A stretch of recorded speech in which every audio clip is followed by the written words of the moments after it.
All right. So today it's an all monopoly day, it looks like. So just quickly get back here and review what we were doing. And I have a couple more videos that we should watch just to get a better overview of what monopoly is all about. So you might recall that unlike perfect competition, where there's there's a large number of firms selling the exact same product. With monopoly, we go to the other extreme and we have one firm that represents the entire industry. How does that work? Well, they're the only ones that produce a product for which we'll call their no substitutes. In other words, it's a product where nothing else in the market is considered to be a close substitute. So if you want this product, you have to go to this company, just like Standard Oil and John D. Rockefeller. Okay, as we saw in the early 20th century, late 19th century, if you wanted oil, you had to go to John D. Rockefeller to get it at Standard Oil. So that was the classic example of a monopoly. In practice, you don't really see a lot of monopolies because, first of all, it's very difficult to form one. But secondly, there are laws, which we'll discuss later on, which are specifically designed to make sure that this never happens. Okay, the attitude of the government is that monopolies are taking advantage of people, and therefore we do what we can to make sure that each market is as competitive as possible. Now, sometimes it makes sense, sometimes it doesn't. It depends on what the product is. There are certain cases where it might be better if we had a monopoly because the cost of production would be lower than they would be with a large number of competitive firms. Anyway, so we also saw that with monopoly, it is either difficult or impossible to get into or out of this industry. For example, if you are the owner of a patent, and that means you're the only one who can sell a product, then you now have a monopoly on the production of that product. Other competitors cannot just jump in and produce the same product because of the legal restrictions of patents and trademarks. So U.S. Postal Service, this is a little different. This is a government mandated monopoly. The government has granted the U.S. Postal Service a monopoly on the delivery of first class mail. It's not the case that other companies couldn't do this. They certainly could. But the government has said, that's it. No, only the Postal Service can deliver first class mail. I guess they're worried that if they don't have a monopoly, they'll go out of business very quickly. And the feeling is that there needs to be a postal service of some kind, even if it's not as big as it used to be. And the only way they can really ensure that they will survive is to make sure that only the U.S. Postal Service can deliver first class mail. The rest, anything goes. Any package, any other type of mail, magazines, you name it, anybody can deliver those. That's not a problem. But first class mail is a monopoly of the U.S. Postal Service. Although, as you can see, I mean, obviously, you very rarely receive first class mail anymore. So this is a real problem for the Postal Service because the revenues are shrinking because of technology and competition. And so, a lot of people wonder how much longer they can survive. Who knows what's going to happen there? And then because of all these circumstances, the monopolist has complete control over the price that it charges, which means that we say it has market power. So when John D. Rockefeller had a monopoly with Standard Oil, he literally could have charged any price he wanted for oil, and people really wouldn't have had a whole lot of choices. They would have either had to pay it or find something else, which didn't really exist. So he, in principle, could have charged any price he wanted. There's nobody else out there to do something about it. Now, we saw that there can be several reasons why monopolies form in the first place. They may control the necessary inputs into the production process. We named a few examples like Alcoa owning all the world's bauxite mines, which meant that only they could make aluminum. Let's see. We also had De Beers, which owned most, not all of them. They never quite got to the point where they owned all of the world's diamond mines, but they were getting very close there. At one point, they were up to about 85%, which means it's not exactly a monopoly, but it's awfully close. So that if you bought a diamond, most likely it was coming from De Beers. Now, of course, diamonds are a little bit different than oil. I mean, obviously, people, you need oil, you need to drive, you need to heat your house, etc. Diamonds are a bit of a luxury, as you know, but still, the bottom line is people want diamonds. And so De Beers had a monopoly on the diamond industry. And that, of course, put them in a very powerful position, which meant that they basically could control the price that people pay for diamonds. There might be a patent or trademark, which gives you the sole exclusive legal right to produce a product, such as Xerox machines, Polaroid, Microsoft. Now, obviously, Xerox is still around, but they do not have the same dominant position they once did, because other companies have found ways to produce similar products, similar enough and yet not identical, so that they can not violate Xerox's patents and trademarks and yet still produce copying machines. So that industry is a lot more competitive than it once was. Polaroids is kind of a unique thing, and we saw the other day that they're actually still making these little cameras. I've never seen anybody use one, at least not since when they were originally coming out, but apparently they're still doing very well. And of course, we know why Microsoft is considered to have a monopoly. They have a monopoly on Windows, but they also have a monopoly on Office, the Office suite. If you want to use Excel, for example, the only way you can get your hands on it is to buy it from Microsoft. You know, they're the only ones who have it. There are other competitors, there are other spreadsheets you can buy, but if you have to have Excel, then it has to come from Microsoft. And the surprising thing is, considering how much monopoly power they have, the prices of their products are really not that high when you come right down to it. You can get a subscription to Office for relatively little money. Surprisingly little, considering what the position that they're in. And the same thing with Windows. I mean, it just automatically comes with PCs. You really don't even have to buy it. But they do have a monopoly on those products. And of course, we talked about this briefly, economies of scale, which simply means that you might be in a position where you're so big that your competitors cannot compete with you on costs because you're the biggest producer, which means that your cost of production are the lowest. And therefore, you can sell your product at a cheaper price than everybody else and basically put them out of business. Okay, so we briefly reviewed what it means to be, what economies of scale mean. So we started by reviewing our familiar short-run cost curves, where in these cases, we're assuming that only one variable is, one input is variable. Typically that is labor. Okay, so because of that, we experience diminishing returns. And as a result, the cost curves first turn down, and then pretty soon they start turning up. And once they start turning up, they'll continue to rise forever. And so these cost curves are ultimately what determines how much output we can produce as a profit maximizing firm. In the long run, though, when we allow all inputs to be variable instead of just one, everything changes. So in economics, we have separate sets of cost curves for the short run and the long run. So remember, these are short-term or short-run cost curves. The long-run curves typically are labeled with an L in there somewhere to remind you that these are long-run curves. And so there's three basic shapes that the long-run average total cost curve can take. It can go up as output increases. And in that case, we refer to that situation as either decreasing returns to scale or diseconomies of scale.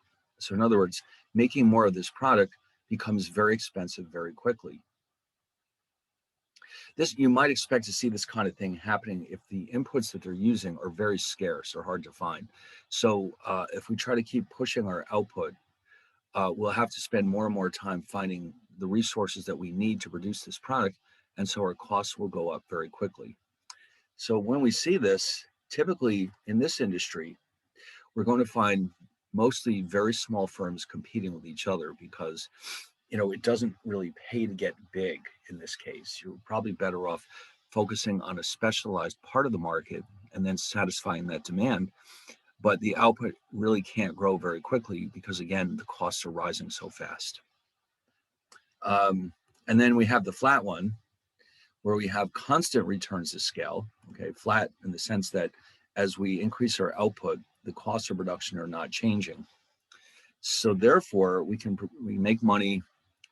As in this type of industry, you might have small firms, you might have large firms. Being big doesn't really help, but it doesn't hurt either. Okay, so therefore, in a case like this, you would expect to see some large firms, some small firms, all competing side by side with each other.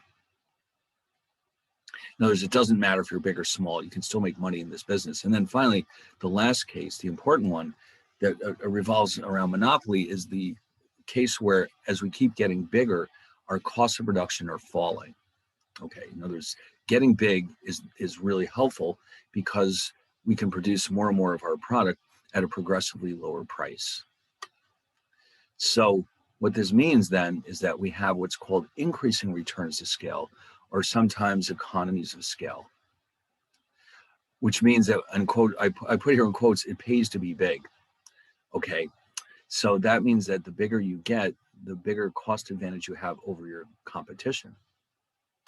All right, and so therefore you would expect in an industry like this to be characterized by a small number of very large companies, like steel, like aircraft manufacturing, like the large retailers like Costco and Walmart. The fact that the companies are so enormous indicates that they're saving money as they get bigger, and therefore the more they can produce, the lower will be their cost of production, and the harder it will be for competitors to jump into this market and compete with them. Like, for example, here you would never expect to see a small steel company. It wouldn't work. It just doesn't make any sense. Okay, it's just not the way it works in steel manufacturing because of the way the cost structure is. And so when this happens, this is referred to as a natural monopoly, which means that it might make sense to allow this company with these cost advantages to end up producing the entire output of the product. Okay, in other words, the government in a case like this might not prevent a monopoly from forming, because you can see that the result of this is that the costs are dropping. And so having a single firm sell this product might be the best way to go. So the example that we gave was AT&T, which I hard to believe, but until fairly recently, not that recently, certainly this happened in the 20th century, but the AT&T had a monopoly on long distance service. I don't think phone companies make a distinction anymore between short and distance and local and long distance anyway. I don't really know how that works anymore, but it used to be that there was a distinction made depending on what area code you were calling. It could make a big difference on the cost of that phone call. In fact, in many cases, you had to pay extra for each long distance phone call. Now it's just like, it doesn't seem to matter where you call, your bill is always the same every month, unless I'm just not noticing the way they've structured it. But this is at a time, though, when the technology was much more basic than it is now. And so as far as the government was concerned, it made sense to give them a monopoly on long distance service. And that lasted until, I think, the 70s, at which case they decided that it no longer made sense because the technology was advancing so quickly. And they broke up AT&T into what we called the baby bells, many of which reunited with each other and created some of the companies that we know now, like Verizon. Okay. And then, of course, government licenses are sometimes created to provide a monopoly to a certain industry. Like before Uber and Lyft came along, taxis in New York City were a monopoly. I don't really quite know how Uber and Lyft got around that, but for many decades, rather, if you wanted to drive around and pick up passengers, you had to have a taxi license, and they were very, very expensive. Okay, because there were only so many of them available, and so they were quite expensive. Now I'm sure they're not very expensive at all because of all the competition that's broken out. And that happens sometimes. You know, competition and technology combine sometimes to break up these monopolies, even if the government didn't intend it that way. So, you know, market conditions don't stay the same forever. And so that's why the laws have to adjust. Like, for example, the antitrust laws that we'll discuss later on, they were written in the early 20th century when, you know, most businesses were either like large industrial manufacturers, or else there were a lot of farmers. And so the scope of activities in the economy has grown dramatically since then. And so that's a real challenge for, let's say, the Justice Department to keep the laws up to date with the technology to reflect what's actually happening in the economy. Anyway, so because the monopolist is the industry, the demand curve that it faces is downward sloping. So this is the same thing as what we saw with perfect competition, but for the entire industry rather than individual firms. So if you can imagine that some company comes along and buys up all the competitors in a perfectly competitive industry, suddenly that firm becomes a monopolist. And now the industry demand curve is the demand curve faced by that monopolist. So it's downward sloping. And in addition, because it's downward sloping, now if you look at this chart, you'll see that we've got prices ranging from $1 to $10. The quantity ranges from 10 down to 1. They go in opposite directions, of course. The total revenues are all the products of these two numbers. And if you notice, they peak out right about here. If we sell either 6 or 5 units, we'll maximize our revenues at $30. But the marginal revenue is the interesting one, because remember what that means. It means if I'm right here, for example, how much did my revenue grow when I increased my output by 1?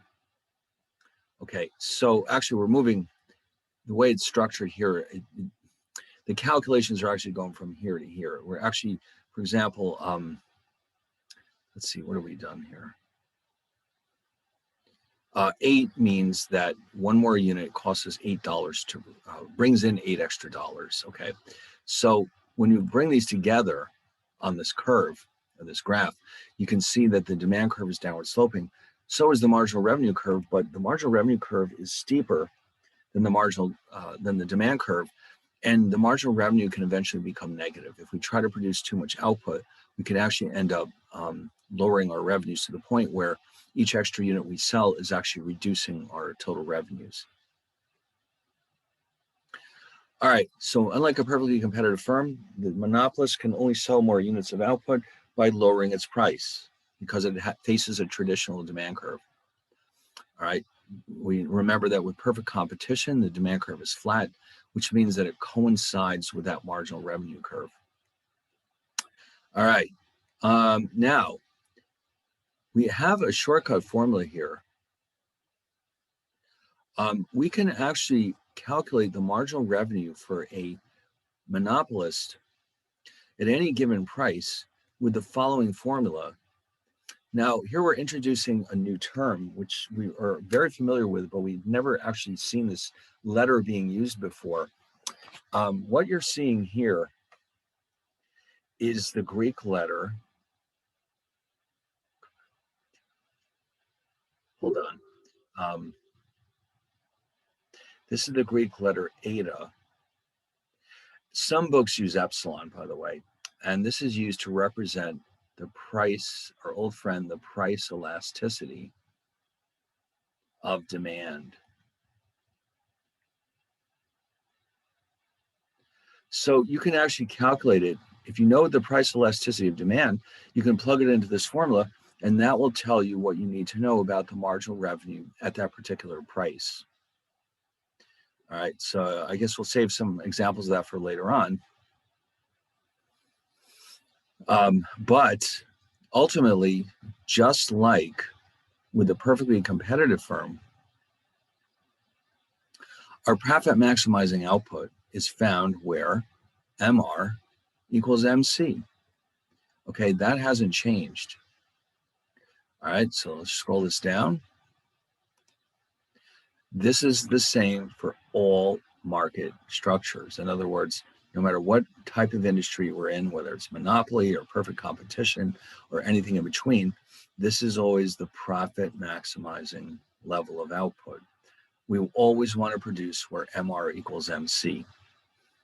Okay, the only thing that really separates one market structure from another then is the demand curve. All right, now what I've got a nice little graph here coming up that I'd like to show you.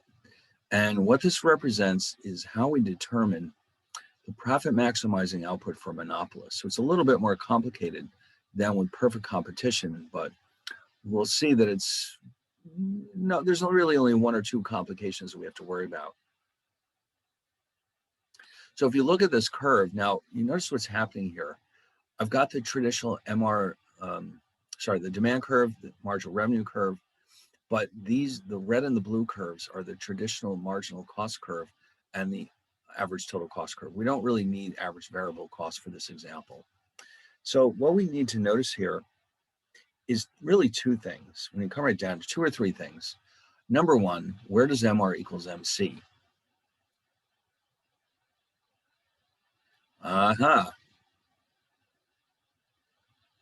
So MR equals MC determines that we should maximize our profits by selling Q star units of this good.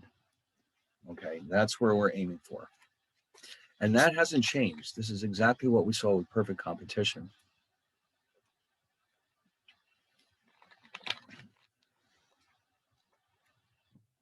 Now, once that's been established, though, this is where it gets interesting.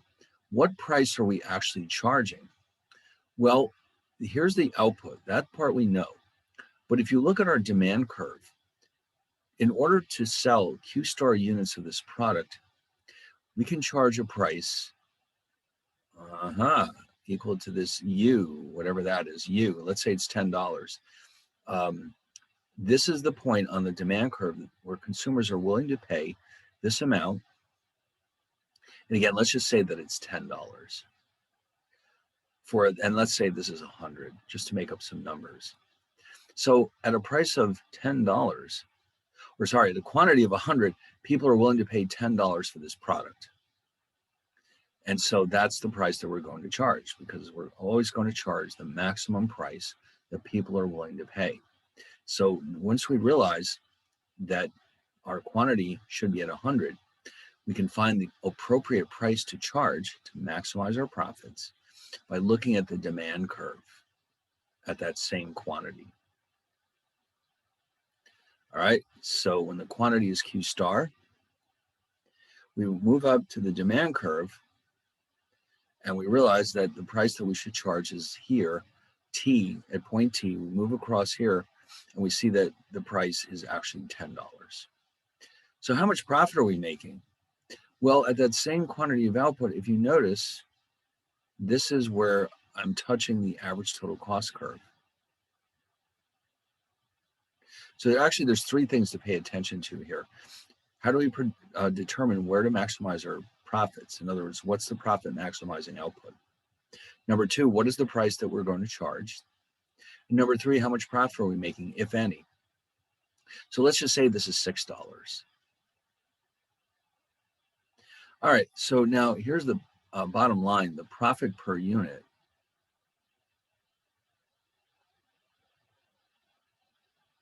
is equal to P minus ATC. Okay, so in this case, you can see that that's equal to 10 minus 6, which is 4. Every unit that I'm selling increases my profits by $4 because I'm selling it for 10, but it costs me $6 to make it.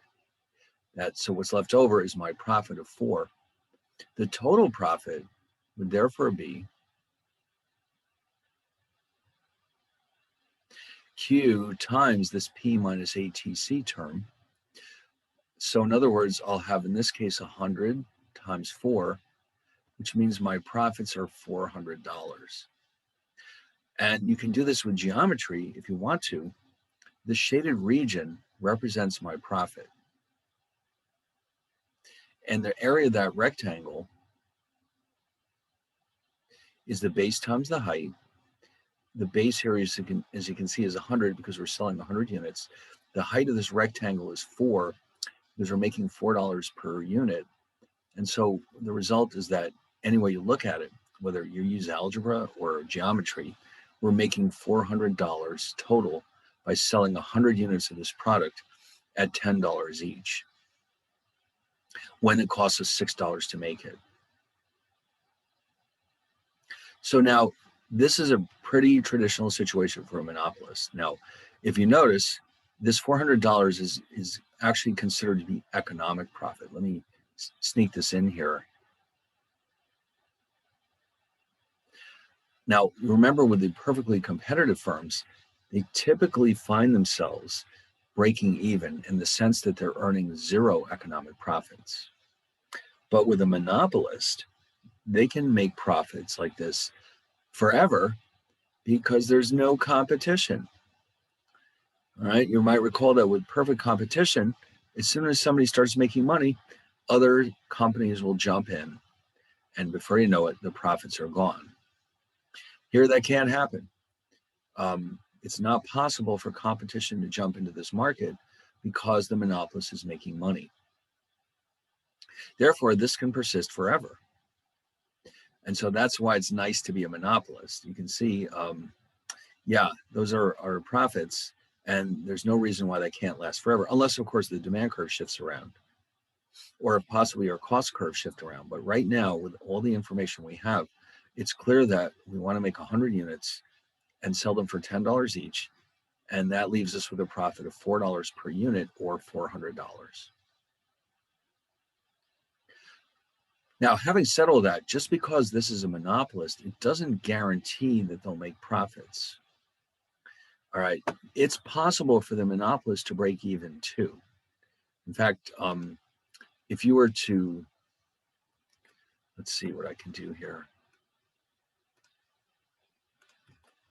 Suppose that the average total cost curve shifts up for some reason. The cost of what I'm making goes up. Let's say whatever it is, it's harder to find these materials. And so all of a sudden, my average total cost curve looks like this. I'll call that ATC prime, let's say. The costs increase.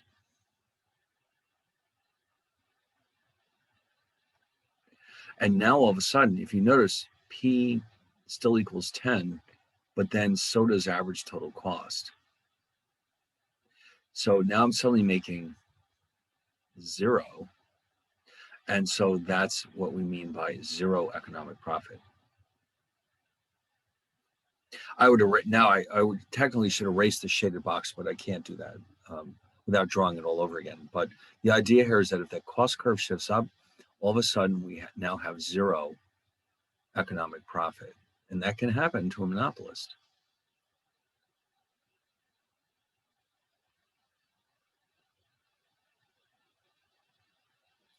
There's no guarantee, but even then, remember, 0 economic profit is the minimum profit that we can make and survive in the long run.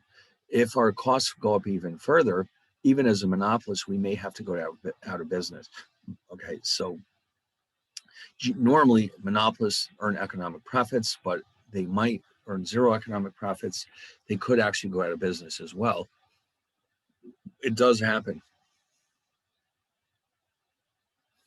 Okay. So, things can change, the demand can change, costs can change, technology changes, maybe the product that we're making becomes obsolete. There's all kinds of reasons why even a monopolist can disappear. But in general, compared to a perfect competition, their position is very, very safe because there's nobody to jump in and compete away their profits.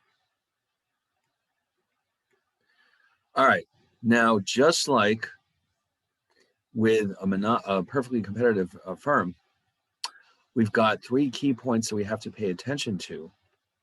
And let's see. What we can do is draw a curve.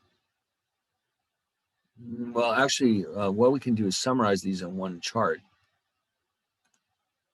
Let's say that you had a situation where average total cost is $3 per unit, and the average variable cost is $2 per unit, because the average fixed cost is $1 per unit. Okay, so if the price is greater than ATC, that means we're making positive economic profits. P equals ATC means 0 economic profits. If we're less than ATC but still above AVC, we're suffering economic losses. Now, at this point, the only issue here is that we're not covering our opportunity costs. We're covering all of our variable costs and some at least of our fixed costs. So we're not making money, but we're not ready to go out of business either. Okay. In progress. Now, what about this last case, though? Let me see if I can fit that in here.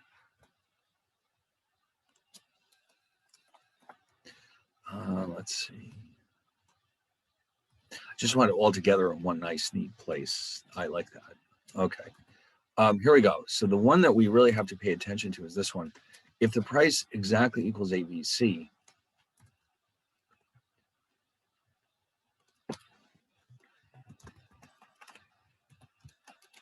we remember this from the last chapter. This is known as the shutdown point. That means we can't survive in the long run. In the short run, we can carry on, but in the long run, we have to go out of business. And in fact, in order to survive in the long run, we have to at least be at ATC, if not more. Anything below that, then in the long run, we'll just go out of business. There's no point in carrying on if we can't cover our opportunity costs. We might as well just sell off all our assets and do something different. All right, so P equals ABC is called the shutdown point. At this point, the monopolist, oh, sorry, let me leave that there for a minute so you can catch up. But when we're at ABC, the monopolist is covering the variable costs and none of its fixed costs. So right here, we're on the edge. If the price drops even by a penny, we really should go out of business. And in the long run, we will anyway. In the short run, we can carry on for a while. In the long run, we have to at least reach ATC in order to make it worth our while to stay in this industry. All right. So P equals ABC is the shutdown point. Right now, it doesn't matter. We can stay or go. We'll still be in the same position. As we move up, back up, if we're above ABC, as I said before, we're covering all the variable costs and some of the fixed costs. It'll stay around for the short run, but it will close down in the long run. Okay, once we reach ATC again, the monopolist is covering all of its variable costs and all of its fixed costs. And therefore, the break-even point, this is the so-called break-even point or zero economic profits. And we can survive like that because we're also covering our opportunity costs. And then finally, once P gets above ATC, this is where we'd ideally like to be. We're earning positive economic profits.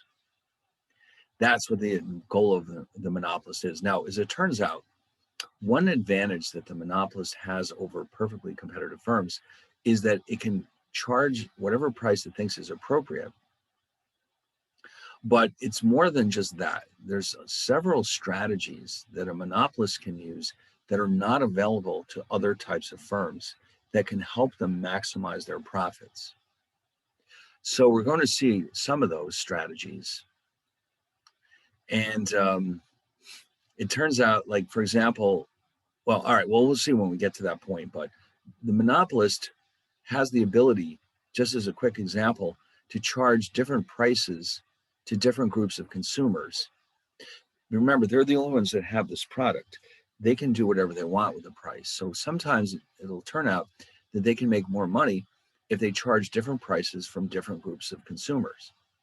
Or sometimes they can give people quantity discounts. That type of thing is possible with a monopoly where it was not possible with perfect competition. So all of these different strategies are available to help the monopolists make even more money.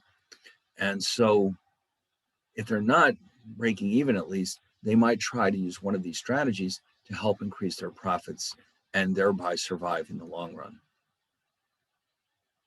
All right, but we're not going to look at those just yet. First, I do have one more video about monopoly that I'd like you to see, and then we'll get into this discussion about how monopoly is different than perfect competition and what these other strategies are that they can employ to help maximize their profits.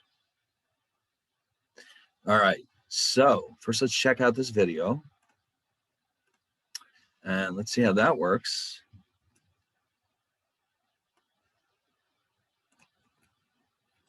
All right, let's check this out. With Fundrise, the same kind of real estate investments that have powered the world's strongest portfolios for decades.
All right, so that was a pretty good review of everything we've done so far. So let me get this back on. So now we're going to carry on with this chapter for a bit. But before we do, I just realized I completely forgot about something I wanted to mention. I posted problem sets for chapters 15 and 16. 15 is perfect competition, 16 is monopoly. So why don't you download them? And I'd like to go over them on Friday. Okay, so chapter 15 and 16, since we're almost done, um, I think we're close enough to being done that we can work on both the chapter 15 and 16 problem sets. Let's see, they're here somewhere. Let me just show you. Um, here's 15, and here's the problem set. And what are we going to be doing here? Oh, there's a lot of short answers. And keep in mind, and then there's 3 graphs. Okay, that should be good. Um, keep in mind, these problem sets are very good representations of what will actually be on the next exam whenever it comes along. And then 16 asks us to do, oh, okay, it's very similar in the sense that there's a lot of discussion about short answers, and there's only one graph basically that we're able to do. Not I don't know, maybe late next week. Not this week, that's for sure. Probably at the end of next week. I think we'll be just about ready by then. All right, anyway, so this time there's only one graph that you're being asked to draw. A lot of it comes down to these fill-ins. But anyway, all right, let's get back to the notes. And so how do we compare monopoly with perfect competition? All right, so here's what's happening. First of all, we're making a very simplifying assumption here. We haven't seen this case before, but it is not impossible for this to happen. If you look at our short-term cost curves, what can happen sometimes for certain types of industries is that the costs themselves may not change very much as more output is produced, even in the short run. So you end up with something like this. ATC could be here, for example. Average variable cost would be, let's say, here. And then marginal cost would be up here somewhere. That does occasionally happen. It's not common, but we're going to use that as our assumption for what's about to follow. What we would like to be able to do is on a single graph, compare the output and price that result from a monopoly and from perfect competition. So that's why we're making this very strong simplifying assumption. Oh, actually, I just realized, no, sorry, this is wrong. These should be the same. All right, that's better. No, they have to be the same because every extra unit you produce would therefore equal the average cost of all of them. So in other words, because the cost isn't changing, no matter how many you make, you've got the same marginal cost. Now we're good. All right, so if average total cost is a constant,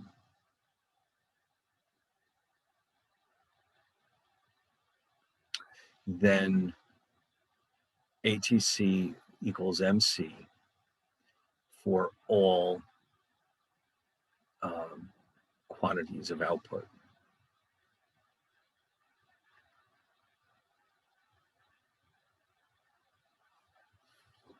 Okay. Now, since average fixed costs are constant, then the average variable cost would have to be parallel to the average total cost curve. But as far as we're concerned, remember, the only purpose of this is to use the same monopoly graph we had before. And so you already know that for the monopolist, MR equals MC right here. Remember, we're using this curve. This is not what we had before. This is a flat MC curve. Again, it's just designed to make things simpler. MR equals MC for the monopolist, right here.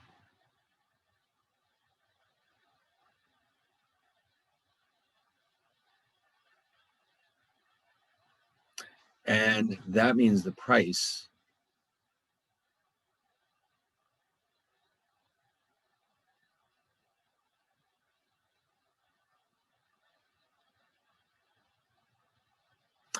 which we're calling here PM. PM means monopoly price, okay? And because the average total cost curve is down here, this whole shaded region here represents monopoly, the monopoly's profits.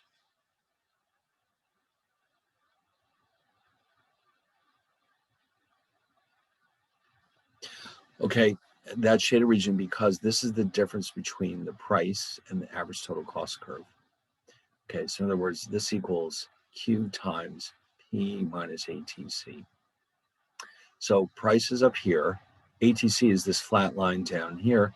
So that means this is our profit per unit.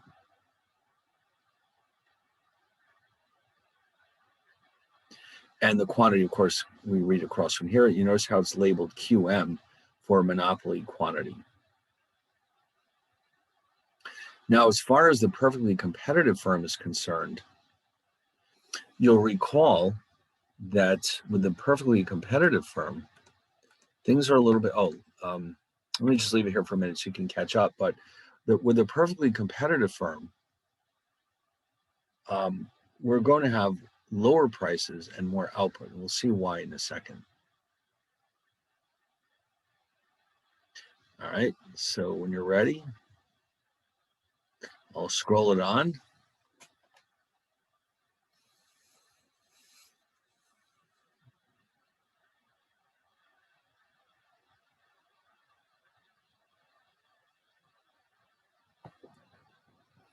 All right, so that should be pretty straightforward. But just a quick detour back to perfect competition.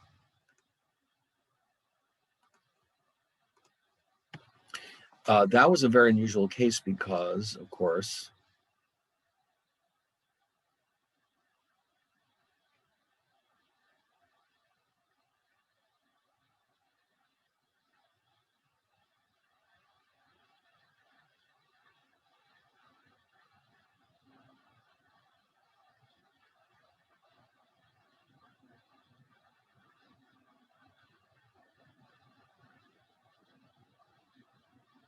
all right, this would be the graph for a perfectly competitive firm that's breaking even. The key detail here, though, is this. If you notice, the output that we're producing coincides with the marginal cost. Okay, so in other words, we're producing at a point where the marginal cost curve crosses the demand curve. So MR equals MC, but in addition, the quantity is chosen where MC crosses the demand curve. That's another thing. I mean, this is true as well. MC equals the demand curve. So when we go back to this monopoly graph, what we need to do is find the output that would be produced by a perfectly competitive firm. And it turns out that that would be right here.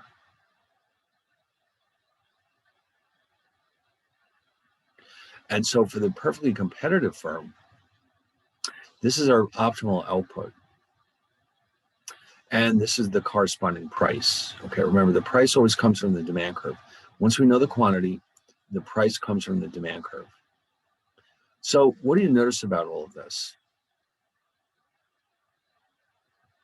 Well, for the perfectly competitive firm, which I guess I could color this, you can see this is for perfect competition.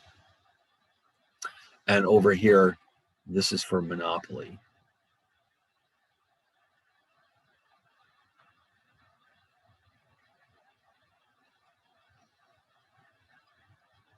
Okay, so what you notice are two things here. First of all, the quantity of the perfectly competitive firm is greater than for the monopolist, and the price is also lower.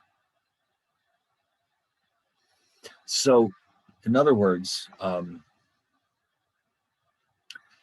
if this market was characterized by perfect competition, the price would be lower and the quantity of output would be higher than it is now when the industry is monopolized.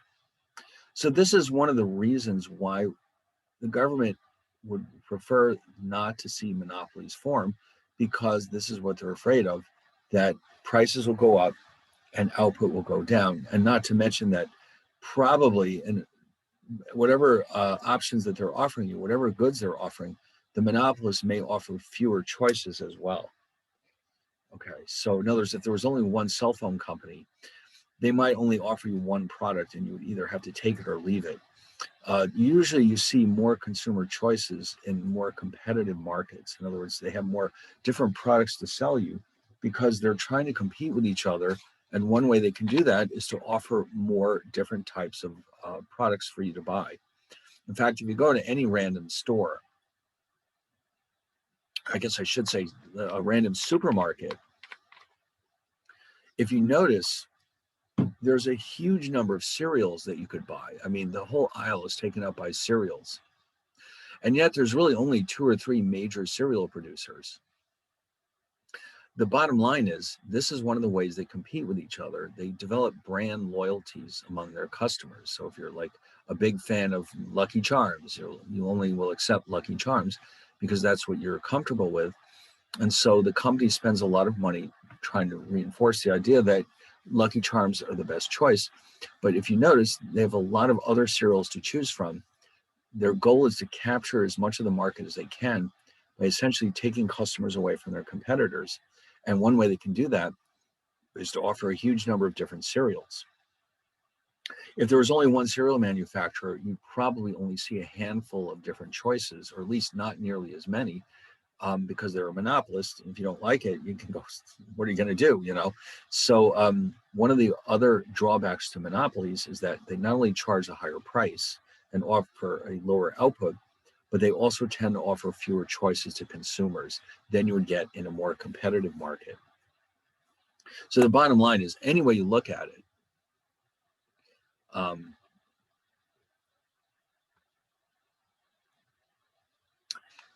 let's say I'll put a summary right here. Compared with perfect competition, a monopolist, A, charges a higher price, and B, sells fewer units of the good.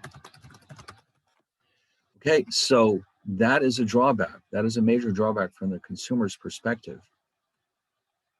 And so this is one of the reasons why the government encourages markets to be as competitive as possible.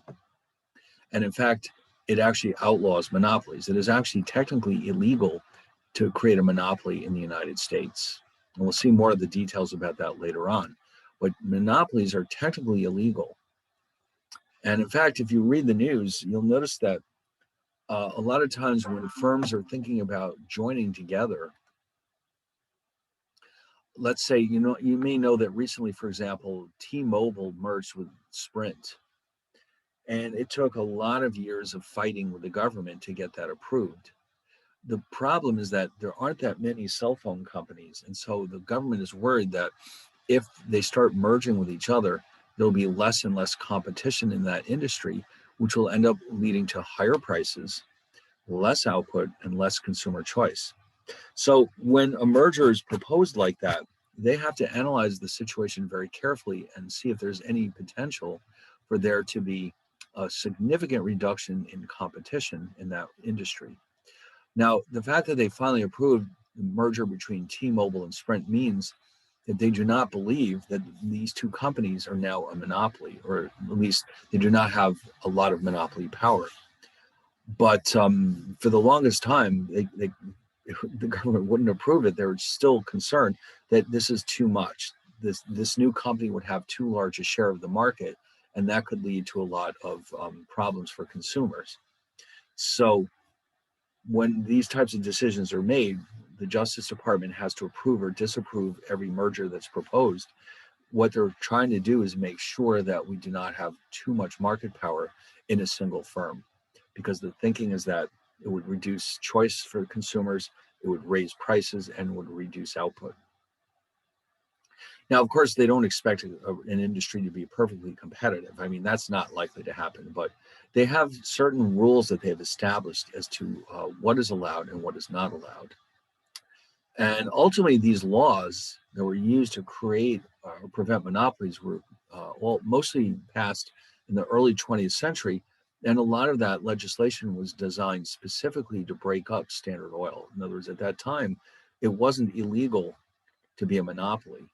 But of course, at that point in time, industry in the United States had started growing very, very quickly. And so it took a while for the laws to catch up with the new reality that the US was becoming a major industrial power, and that potential abuses were taking place.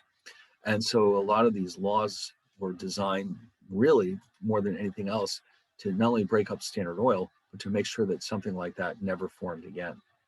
So a lot of it was really meant to break up that one company. And since then we've not seen a whole lot of monopolies, of course, or at least anything close to that.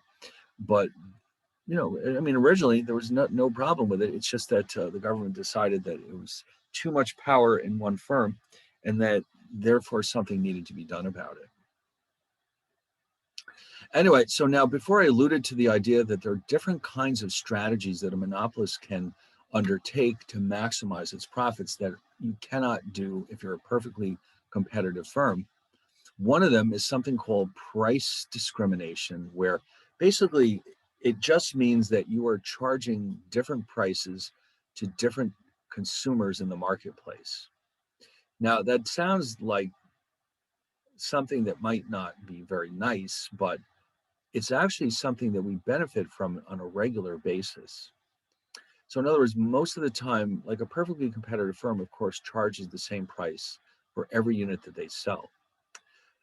In other industries, that isn't necessarily true, but here there's an actual attempt to break consumers up into groups and charge different prices to the different groups. So it turns out there's 3 different ways of doing this. We call them first, second, and third degree price discrimination. Now, those names don't mean anything. It's, you can't tell from those names what's going on, but you will definitely recognize some of these situations because you've encountered them yourselves, most likely. So what is it that separates these 3? All right.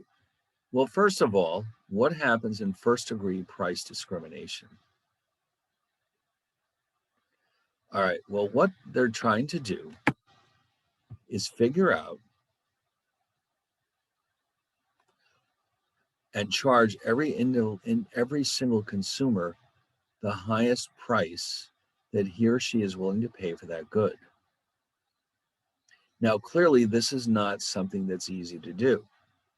But if they could pull this off, that would mean that all the consumer surplus in this market would be transferred into the pockets of the monopolist. So this would be the ultimate goal of a monopolist, to be able to charge everybody exactly how much they're willing to pay for that good.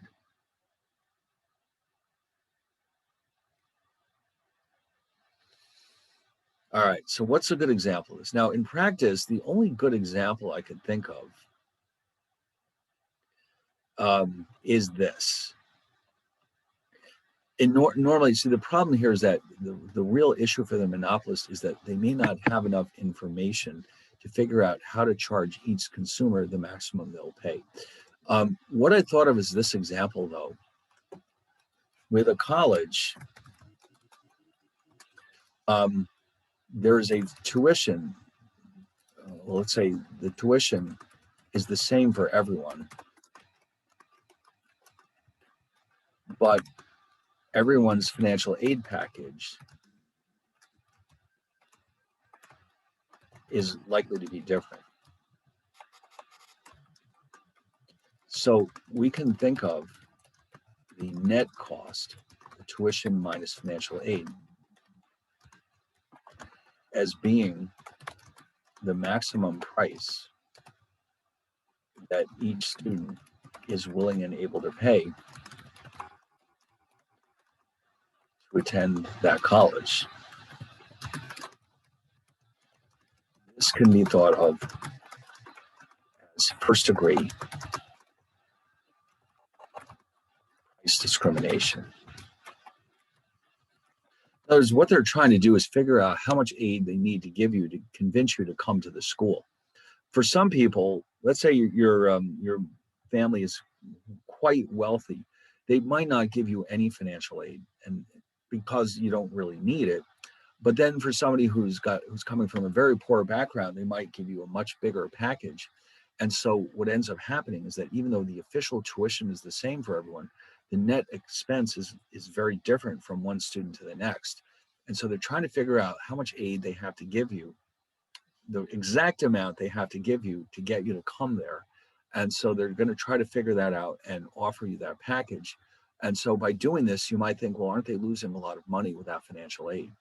But it turns out that this is much more profitable than just having one tuition for everyone with no financial aid. So because the people who can afford it will pay the full tuition, and the people who can't afford it will pay less, and everybody is essentially paying whatever they can realistically afford. And so this actually ends up bringing in more money than just charging the same price to everyone. In other words, if they said, listen, we'll cut the tuition in half, but then everybody either pays or they don't pay, that would end up losing them a lot of money.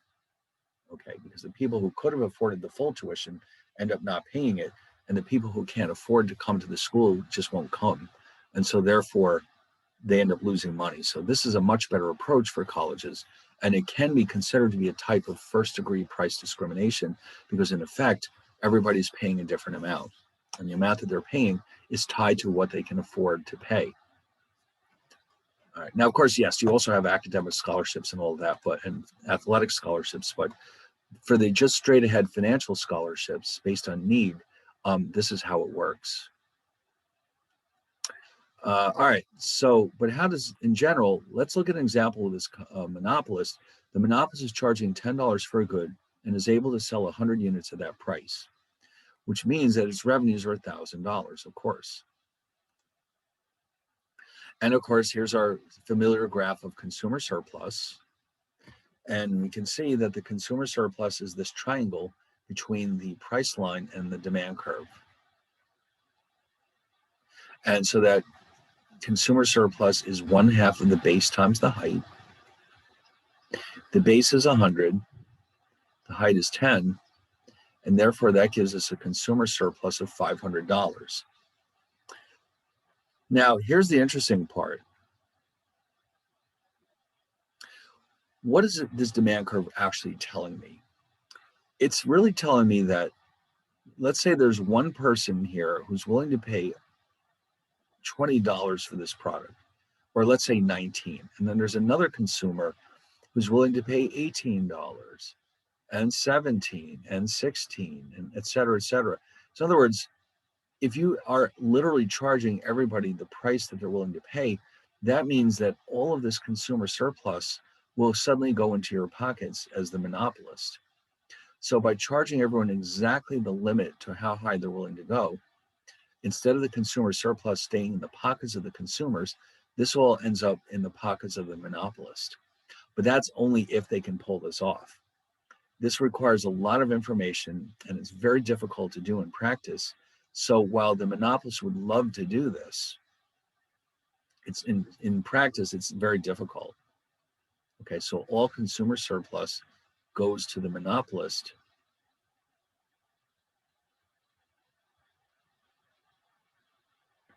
If with first degree price discrimination.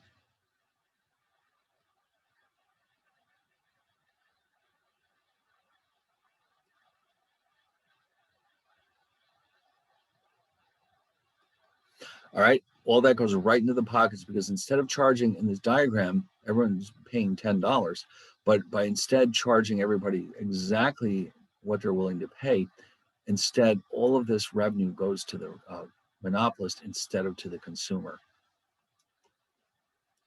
That's what we mean by first degree price discrimination. Now, second degree, you've probably experienced this. Basically, what's happening now is that you're charging consumers different prices for different quantities of the good. In other words, you're getting quantity discounts. And you can see stores like Costco really put this to big use. So imagine a case where a product costs $5 each, but you can get 10 for $30. So that's a classic example of how Costco operates. You can save real money, but you've got to buy a lot of units of this product. Sorry, that's how they make their money, by charging you a low price, but they sell you a lot of units of this good. And so this is a good way to raise more money than just by charging everybody the same amount. So here what they're doing is it's sort of an incomplete way of capturing consumer surplus, because suppose here we're charging $5 for a single unit of the good, but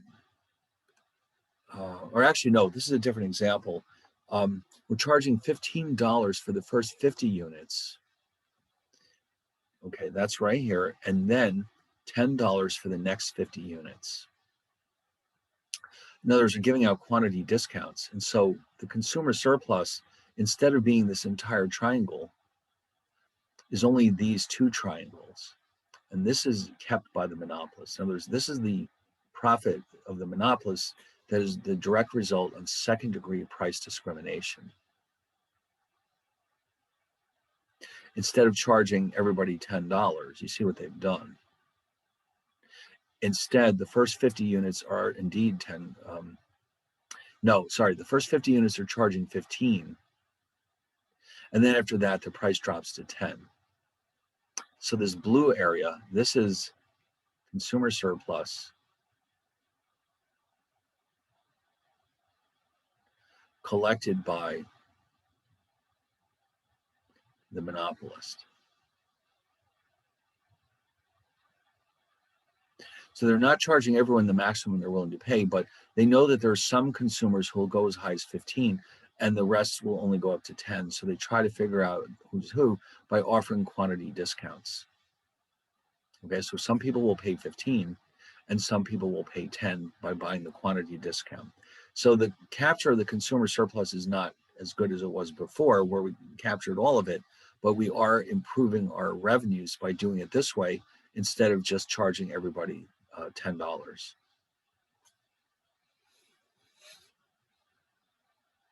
Now, the last case, third-degree price discrimination, is the one that you've most likely experienced in the real world. I'll give you an example of this. Here's one that I can think of at the top of my head. Have you ever noticed that if you go to the movies, the price is different on Saturday night than on Wednesday afternoon? Why do you suppose that is? Okay, so if I want to go to the movies on Saturday night, I might pay $20 for my ticket, but if I'm willing to go on Wednesday afternoon, it might only be $12. What exactly is going on there? Why are they charging different prices at different times of the week? Well, this is what we call third-degree price discrimination.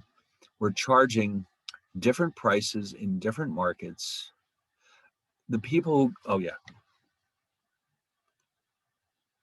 Yes, exactly. That's exactly right. And not only that, but the theater, the costs are what they are. In other words, it doesn't really cost them any extra money to show the movie to people in the daytime as at night. In other words, the building is open, all their expenses are relatively fixed, the utilities and the salaries and all the rest. So what they're basically doing is squeezing in extra revenues during the daytime that they wouldn't have had. And who actually shows up in the daytime? These are people who can't afford to pay more money on Saturday night, like people who are retired or people who are college students. They don't have a whole lot of money. So if they can save money by going on Wednesday afternoon instead of Saturday night, they're going to take advantage of it. And the theater brings in more money than they would have if they simply said, no, everybody charges $20 anytime they show up. So when they're putting extra revenue in their pockets that they would not have received, even though it's less, it's only 12, it's not as good as 20, but still it's better than nothing.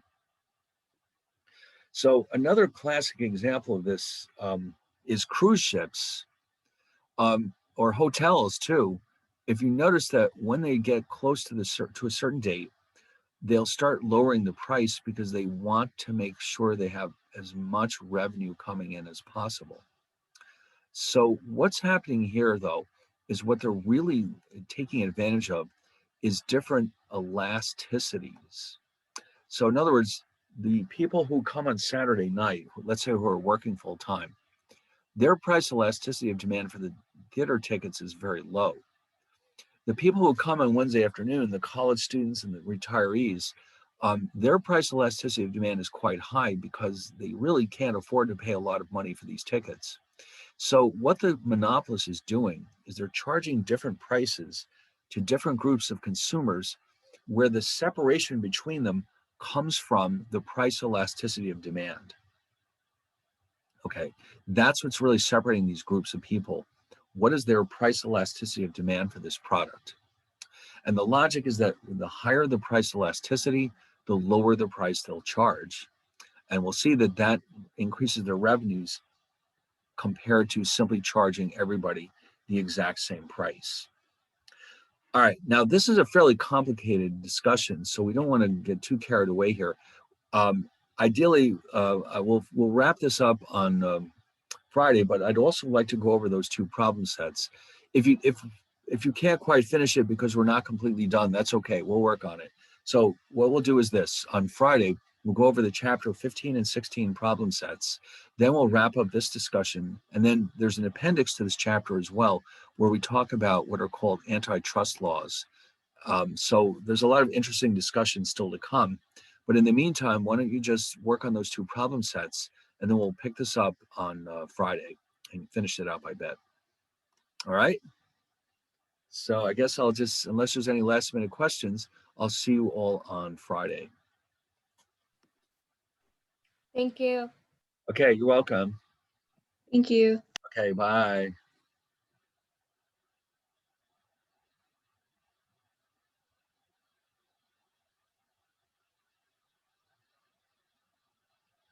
See you later.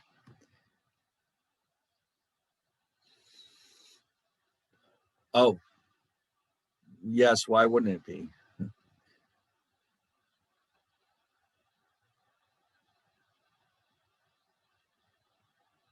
Don't worry, it won't be that bad.